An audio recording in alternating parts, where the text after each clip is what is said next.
everyone. My name is Ankita Dhondial and I am onco nutritionist at zenonco.io. आज का हमारा topic है nutrition and palliative care. सबसे पहले जानते हैं कि पैलेटिव केयर होता क्या है।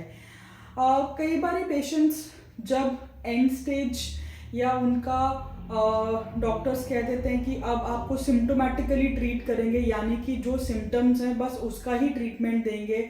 फॉर एग्जांपल अगर उनको नोजिया है या उनको पेन है या फिर उनको वॉमिटिंग हो रही है, सो सिर्फ उनको मेडिसिन से ही ट्रीट किया जाता है या सिर्फ उन्हीं सिम्टम्स या साइड इफ़ेक्ट्स का ट्रीटमेंट होता है।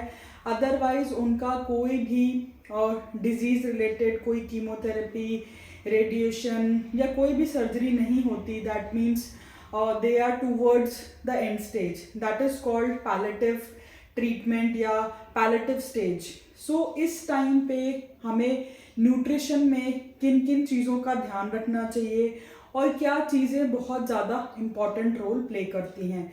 सो आज हम उसके बारे में डिस्कस करेंगे।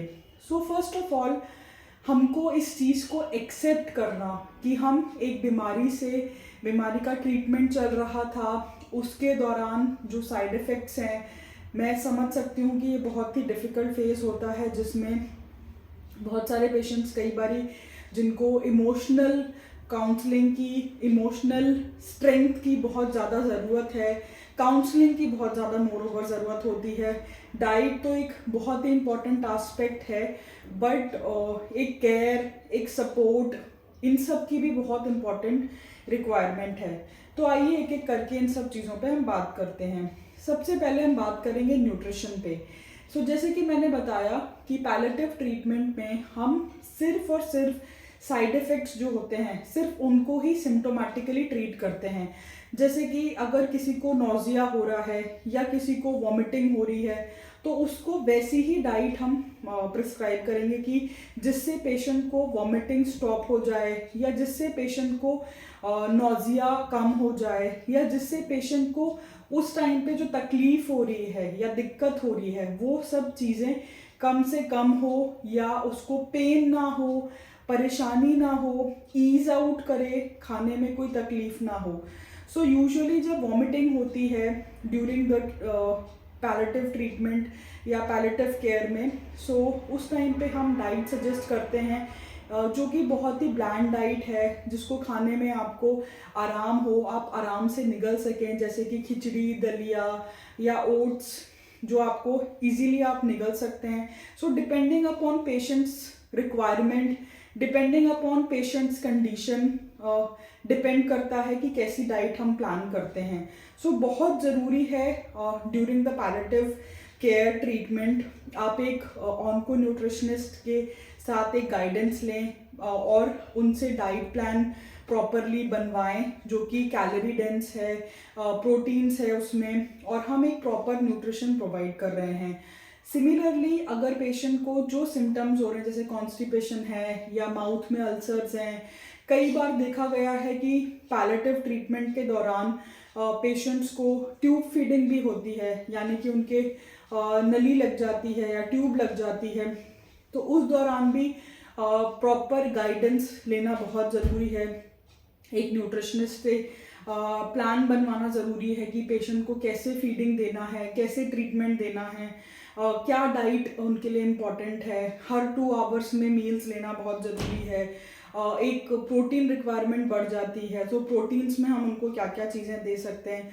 सो एक प्रॉपर डाइट रिकमेंडेशन बहुत इम्पॉर्टेंट है। इसी तरीके से ये तो बात हो गई डाइट की कि डाइट में हम उनको क्या क्या चीज़ें दे सकते हैं। हम उनको जूसेस ना दे करके हम उनको स्मूदीज़ दे सकते हैं जो उनके लिए बेनिफिशियल रहेंगी, तो हम उनको स्मूदीज़ प्लान करके दे सकते हैं जो कि उनके लिए बेनिफिशियल रहेंगी, उनकी प्रोटीन रिक्वायरमेंट को पूरा करेंगी। सिमिलरली ये डाइटरी एस्पेक्ट हो गया। उसी के साथ साथ बहुत इम्पॉर्टेंट है कि हम पेशेंट्स के साथ इमोशनली एक उनको सपोर्ट दें, उनको कनेक्ट करें ताकि पेशेंट्स को एक प्रॉपर सपोर्ट मिले, और एक स्पिरिचुअल कनेक्ट कराना भी बहुत ज़रूरी है क्योंकि इस टाइम पे पेशेंट्स बहुत ज़्यादा डिसअपॉइंटमेंट में होते हैं, बहुत ज़्यादा परेशान होते हैं, उनको एक सपोर्ट मिलना बहुत ज़रूरी होता है। उनको चाहिए कि कोई उनके साथ हो, कोई उनका फैमिली मेम्बर हमेशा उनके साथ रहे, उनको एक प्रॉपर जो भी उनको हैप्पीनेस देती हैं चीज़ें, जैसे फॉर एग्जांपल उनको listening to music. Music therapy बहुत ही अच्छी चीज़ है ड्यूरिंग पैलेटिव ट्रीटमेंट। अगर उनको म्यूज़िक सुनना पसंद है, हम लोग उनको म्यूज़िक प्रोवाइड कर सकते हैं। अकॉर्डिंग टू रिसर्चेस ये पाया गया है कि अगर हम ड्यूरिंग कीमोथेरेपी या फिर पैलेटिव ट्रीटमेंट में म्यूज़िक, इंस्ट्रूमेंटल म्यूज़िक या फिर म्यूज़िक पेशेंट्स के साथ मतलब उनको सुनवाते हैं, तो वो उनके लिए काफ़ी अच्छा एक सोर्स ऑफ स्ट्रेस रिलीजिंग या फिर एक बहुत ही अच्छा टूल की तरह काम करता है। और पेशेंट्स में काफ़ी अच्छे इम्प्रूवमेंट देखे गए हैं, उनकी क्वालिटी ऑफ लाइफ इम्प्रूव होती है, उनकी लाइफ और ज़्यादा एक्सपेक्टेंसी को इम्प्रूव करता है। और उनके साथ जितना ज़्यादा से ज़्यादा कम्युनिकेशन होता है डॉक्टर्स का, नर्सेस का, केयर गिवर्स का, काउंसलर्स का, न्यूट्रिशनिस्ट्स का, जितना ज़्यादा हम उन पे ध्यान देते हैं, ज़्यादा से ज़्यादा उनसे इंटरेक्ट करते हैं, सो पेशेंट्स के जो इम्प्रूवमेंट्स हैं या पेशेंट्स के जो सर्वाइवर के चांसेस हैं वो काफ़ी ज़्यादा इम्प्रूवमेंट देखे गए हैं। सो जैसे मैंने आपको बताया, music therapy is one of the काफ़ी अच्छी रिसर्चेस के द्वारा बताया गया कि काफ़ी अच्छे इम्प्रूवमेंट्स होते हैं, रिजल्ट्स पाए गए हैं। सो हम ये बहुत अच्छे से दे सकते हैं। न्यूट्रिशन जितना अच्छा हम दे सकते हैं पेशेंट्स को, कम्युनिकेशन जितना हम अच्छा कर सकते हैं, नई नई चीज़ें उनके साथ हम ट्राई कर सकते हैं। हम उनके साथ उनको काफ़ी अच्छा उनके साथ गेम्स हैं, अगर वो हॉस्पिटल में हैं तो उनके साथ गेम्स हैं, इंटरेक्शंस हैं, ये सारी चीज़ें हम उनके साथ ट्राई कर सकते हैं, जो कि काफ़ी अच्छे रिजल्ट्स और क्वालिटी काफ़ी ज़्यादा इम्प्रूव करती है पेशेंट्स की। तो आई होप आप लोगों को ये चीज़ें पसंद आई हैं, ये इन्फॉर्मेशन पसंद आई है। और मिलते हैं एक नए वीडियो में एक नई इन्फॉर्मेशन के साथ। Till then stay safe and stay